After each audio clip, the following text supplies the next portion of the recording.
Je vous envoie quelqu'un. Je vous l'ai lu dans cette version-là, on va le faire mercredi si Dieu veut.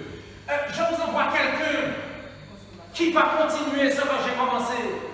Amen. Mais la seule chose, la petite chose qui est très importante, c'est qu'au lieu que je sois en Judée, ou en Samarie, ou en Jérusalem, et bien cette fois-ci, c'est partout dans le monde. Amen. Pendant que tu vas couler pour crier Jésus sur un bateau, moi, mon argent qui a fait comme ça, qui t'a tombé, et bien le Saint-Esprit nous entend. Et puis pendant que tu es en prison, il t'entend. Pendant que tu es à l'hôpital, il entend tout le monde en même temps. J'ai dit, il change pourquoi tout travail est danger. Amen. Quelque chose de puissant. Mais je voudrais prendre avec vous un exemple pour être baptisé. Alors, reprenons ensemble ce qui va se passer lorsque Jésus va sortir de l'eau. C'est très important. La Bible dit, lorsque Jésus sortit de l'eau, on connaît ça. Le Saint-Esprit qui est sur lui, en forme de colombe, comme une colombe. Ensuite, une voix de une voix, il entend une voix, celui-ci est mon fils bien-aimé en qui j'ai mis toute mon affection. Écoutez, si nous savions ce que cela veut dire, mais nous pas qu'à une molle comme nous molle là. Mais c'est quelque chose de puissant qui s'est passé et qui devrait continuer. Je vous ai dit ce soir, si ce n'était pas le cas, il faut nous faire marcher en arrière et nous imprégner de cela. La Bible nous dit que Jésus sort, bien sûr. Jésus sort de l'eau. La Bible dit que le Saint-Esprit descend sur lui comme une colombe. Ça, c'est rien. Une image. Mais en même temps, il y a quelque chose qui se fait. En simultané, qu'est-ce qui se fait? Il y a une voix. Écoutez, la colombe, c'est l'image pour montrer. Mais on ne peut pas dissocier la voix. La voix sort de Dieu, mais la Bible dit que simultanément en même temps, il y a une voix qui se fait entendre. Pour accompagner la colombe dans son rôle, il y a une voix qui se fait entendre. Qu'est-ce que la voix dit? Celui-ci est mon fils. Est-ce qu'il était important que la voix dise ça? Est-ce qu'il était important que la colombe descende pour Jésus? Mais bien sûr que c'était important. C'était très important, c'était fondamental, c'était salutaire. La colombe descend, le Saint-Esprit descend sur Jésus. Et on entend une voix qui dit, celui-là, c'est mon fils. Est-ce qu'on n'a pas vu ça tout à l'heure? Oui, quand il dit, vous ne serez pas frères, vous serez des fils et des filles. La voix dit, celui-là, ce garçon-là, est mon fils. Mais c'est important que le Saint-Esprit vienne faire ça tout de suite. Dans le chapitre suivant, le chapitre 4 de Matthieu, la Bible dit que l'Esprit, ce même Esprit-là, va emmener Jésus dans le désert pour être tenté par Satan. Dieu n'attend pas.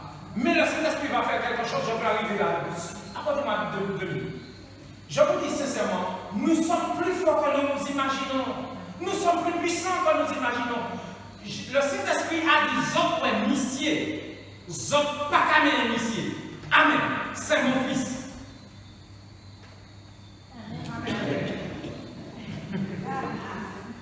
Le Saint-Esprit dit, c'est mon fils, vous ne le touchez pas. Mais il est important que le Saint-Esprit dise ça. Les gens qui étaient là, les disciples ont entendu. Jésus lui-même a entendu. Jean-Baptiste a entendu. Mais Satan aussi a entendu. Amen. Mais il est important que le Saint-Esprit dise ça. Il a dit ça pour nous. Il a dit, lorsque tu es baptisé, cette fille-là, c'est ma fille bien-aimée. Je paye ça, mais au nom de Jésus. C'est très important. Et le Saint-Esprit va faire quelque chose d'extraordinaire. Au verset 1er du chapitre 4, qu'est-ce que la Bible dit?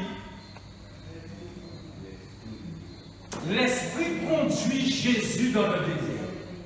Extraordinaire. Est-ce que l'Esprit Saint, tu peux t'asseoir ainsi, va tenter Jésus? Non. Est-ce que Dieu va tenter Jésus? Non. Satan a prévu de tenter Jésus. Satan a prévu de tenter Jésus. Jésus est au courant, Dieu est au courant, le ciel est au courant. Mais regardez ce qui arrive. C'est que lors du baptême, lorsqu'on vient on sort de l'eau, qui ça qui a couru le poignet? Hé, hé, hé!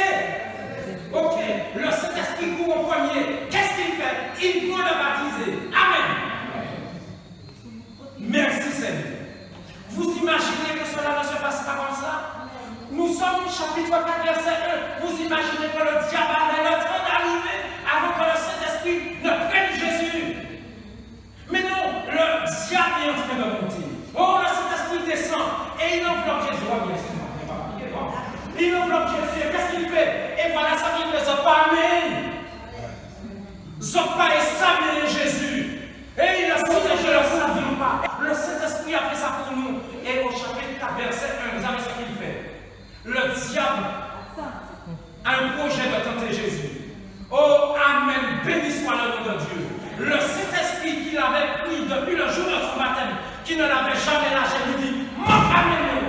Remontez-vous là. Oui. Amen. Tu peux t'asseoir. Le Saint-Esprit dit, oh, ce n'est pas un rendez-vous que nous avons mis sur notre planning pour toi, mais nous avons regardé, il y a un rendez-vous. Oh, il y a un rendez-vous qui t'attend. Je t'emmène à ce rendez-vous. Écoutez, si nous laissons le Saint-Esprit venir, même les nous partis pour aller à son zone de tentation, le Saint-Esprit nous dit, je t'emmène. Je t'accompagne. Et on trouve étonnant que Jésus récite des versets. Non, le Saint-Esprit est lui sur à l'oreille. Dis ça. Amen. Il lui dit, dis ça. Amen. Il lui dit, dis non. Amen. Voilà le rôle du Saint-Esprit. Est-ce que quelqu'un veut? Je veux. Non, on souffre trop. On nous a choqué. Voilà le rôle du Saint-Esprit. Il veut m'accompagner même lorsque le diable a pris de me dire. Il a fait pour Jésus. Mais Jésus a fait aussi notre modèle par excellence. Il veut le faire. Bienvenue à tous. Nous voici ici ce soir, dimanche, à l'église de Bethel. Nous continuons ce mois important au niveau de la Fédération adventiste de la Martinique. Seigneur, transforme-moi pour ta mission de membre à disciple. Ce soir, à l'église de Bethel de Chelcher, c'est le frère Lupon Jean-Henri qui a parlé au peuple de Dieu en ce soir. Alors, frère Lupon, peux-tu nous faire un résumé de ta méditation de ce soir?